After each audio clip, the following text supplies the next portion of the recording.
Welcome back to the decode coding, guys. So the next question that we are saying is write a program to check whether a number is Armstrong number or not. Now first understand what is an Armstrong number.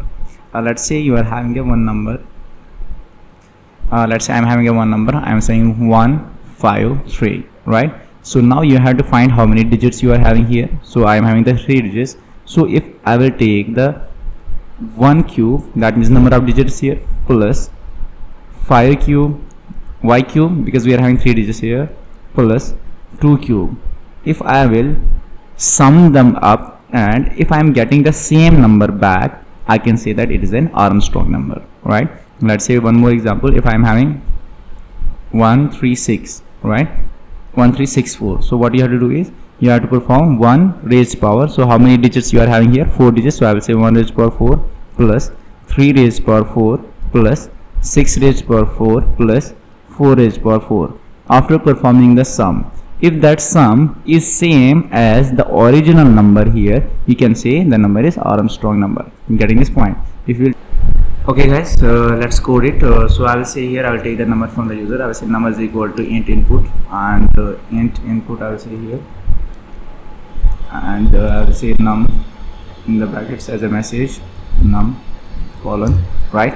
So after that what I will do is I have to say something like this. If I am saying 153, you have to calculate here first what, how many digits are here. That means you have to find the length of it, how many digits are here. Since here are 3 digits, so I will say 3. If I take one number 15432, so we have to find the length of it. So length of it will be 1 2 3 4 5. So I will say 5, right? Then what we will do, 1 raised power 5, 5 raised power 5 plus 4 raised power 5 plus 3 raised power 5 plus 2 raised power 5, right? That's how you will calculate it. So first thing is you have to find the length, right?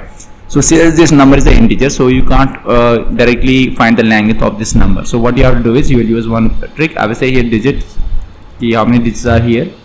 So I will say length. So length, I know I can't directly use the length on the number data type, right? So what I have to do is I will convert this number into the string, then find the length of that. So what I will say here, str of num, right? Str of num will give you the length of how many digits are present in this number. So I got the digits now. So after that what I will do is I will say for val in, since on num you can't use directly for loop, right? You can't iterate over a number. So what I will do is I will again convert it to the string.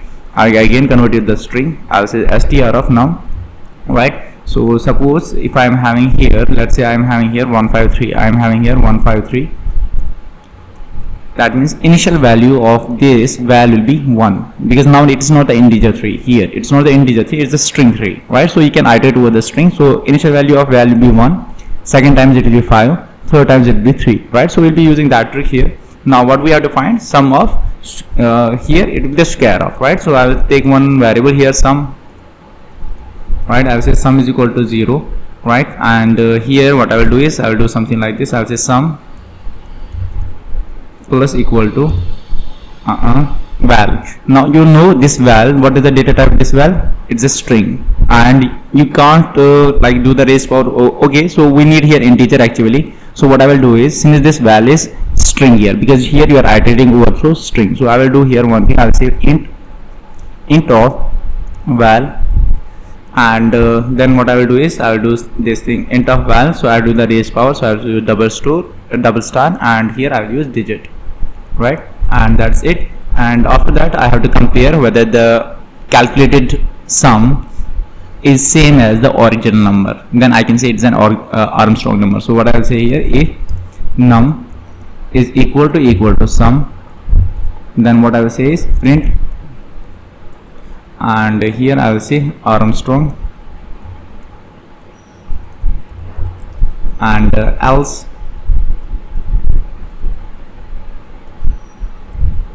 I will say isn't Armstrong. So I will say here print isn't.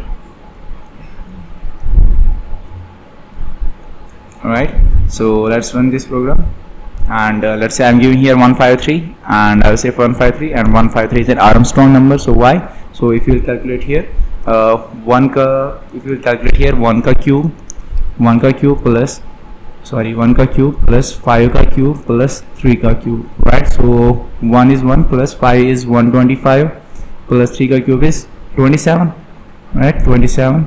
So if I will calculate it here, it will be 7 plus 5 is 12. 12 plus 1 is 13, so I will say 3. 1 will be carry here.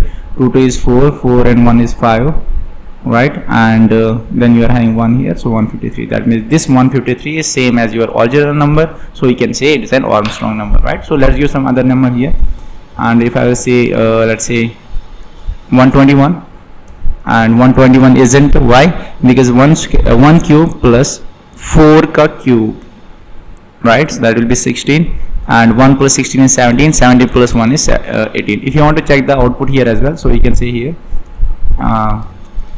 print, and I will say here something like this. The sum is, I want to check the sum before checking the Armstrong. I will say the sum is, and here I will print the sum comma sum, and that's it. Now if I will run this program, and if I will give here 153 as an input, the sum is 153, that's why it is an Armstrong number. So if I will run it again, and I am giving here 54, and it is, the sum is 41, that's why it is not an Armstrong number, right? There is a one more way. One more way is you can go with the mathematical calculations, where you can find the, that means at the time you don't have to do like conversion here. So what you can do is you can take an integer, and you can like find the reminders and count the number of digits over there. Then with again same procedure you will be using. I guess if you have seen my video of sum of digits of a number, so that approach you can also use here to calculate the Armstrong numbers without converting it to the string. Okay, thank you.